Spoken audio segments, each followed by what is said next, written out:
Imagine waking up feeling perfectly healthy, only to find yourself battling a life-threatening illness just days later.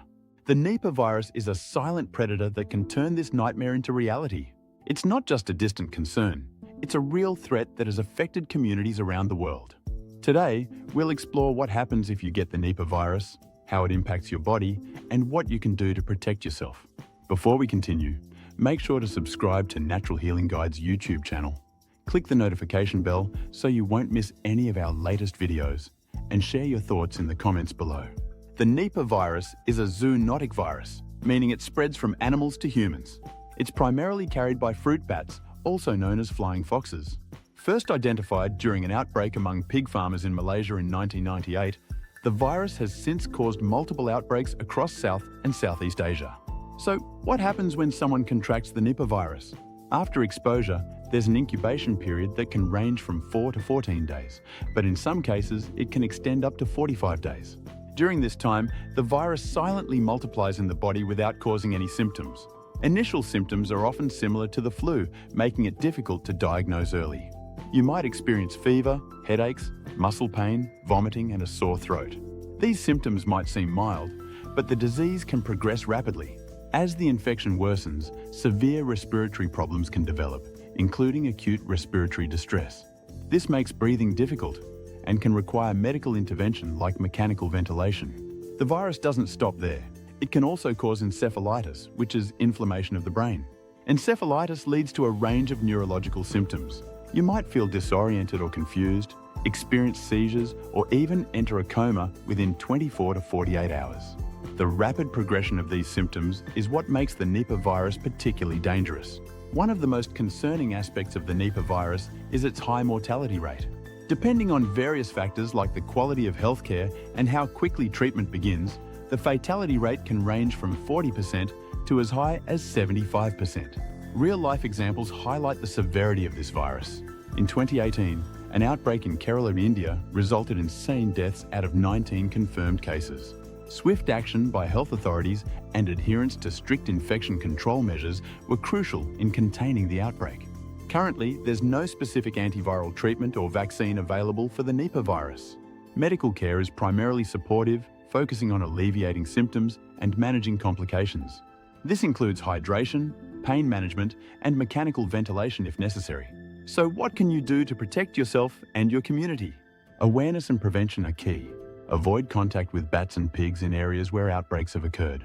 If you're traveling to such regions, avoid consuming raw date palm sap, as it can be contaminated with bat excretions. Maintaining good hygiene practices is essential. Wash your hands regularly with soap and water, especially after coming into contact with animals. If someone is showing symptoms consistent with the Nipah virus, encourage them to seek medical attention immediately and minimize close contact. Experts are actively researching to find effective treatments and develop vaccines. International organizations like the World Health Organization are working closely with affected countries to monitor outbreaks and provide support.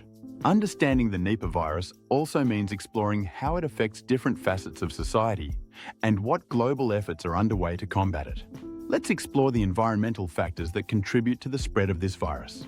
Deforestation and urbanization have disrupted natural habitats, forcing fruit bats to migrate closer to human populations. This increased proximity elevates the risk of transmission, highlighting the importance of environmental conservation as a preventive measure. Another critical aspect is the role of cultural practices in the spread of the virus. In some regions, consuming raw date palm sap is a traditional practice. However, fruit bats often contaminate this sap with their saliva or urine. Educating communities about the risks and promoting safe consumption methods, like boiling the sap, can significantly reduce infection rates. Let's not forget the psychological impact on those affected and their families. The stigma associated with infectious diseases can lead to social isolation and mental health issues. Providing psychological support and fostering an environment of empathy and understanding are essential components of effective outbreak management. On the front lines of this battle are the healthcare workers who risk their lives to treat patients. Their safety is paramount. Proper training in infection control practices and the availability of adequate protective equipment are non-negotiable. Supporting our healthcare heroes ensures they can continue to provide care without becoming victims themselves. We should also discuss the economic repercussions of Nipah virus outbreaks. Tourism declines, trade suffers, and healthcare systems become overwhelmed. For developing countries, these impacts can be devastating. International cooperation and financial assistance are often necessary to help affected nations recover and rebuild. In terms of research, scientists are exploring innovative solutions like using antiviral drugs that have shown effectiveness against similar viruses. There's also interest in using animal models to better understand how the virus operates, which could accelerate the development of effective treatments. One fascinating area of study is the use of technology in outbreak prediction and management. Data analytics and modeling can help predict potential hotspots and allow for preemptive action. Mobile apps and platforms can disseminate information quickly, keeping the public informed and engaged. Education is a powerful tool in combating the Nipah virus. Schools and community programs can teach people about the importance of hygiene, how viruses spread, and what to do in case of an outbreak. Empowering individuals with knowledge creates a collective defense against the virus. International organizations play a pivotal role as well. The World Health Organization, along with other bodies, coordinates global responses, facilitates research collaborations, and provides guidelines that help standardize prevention and treatment efforts worldwide.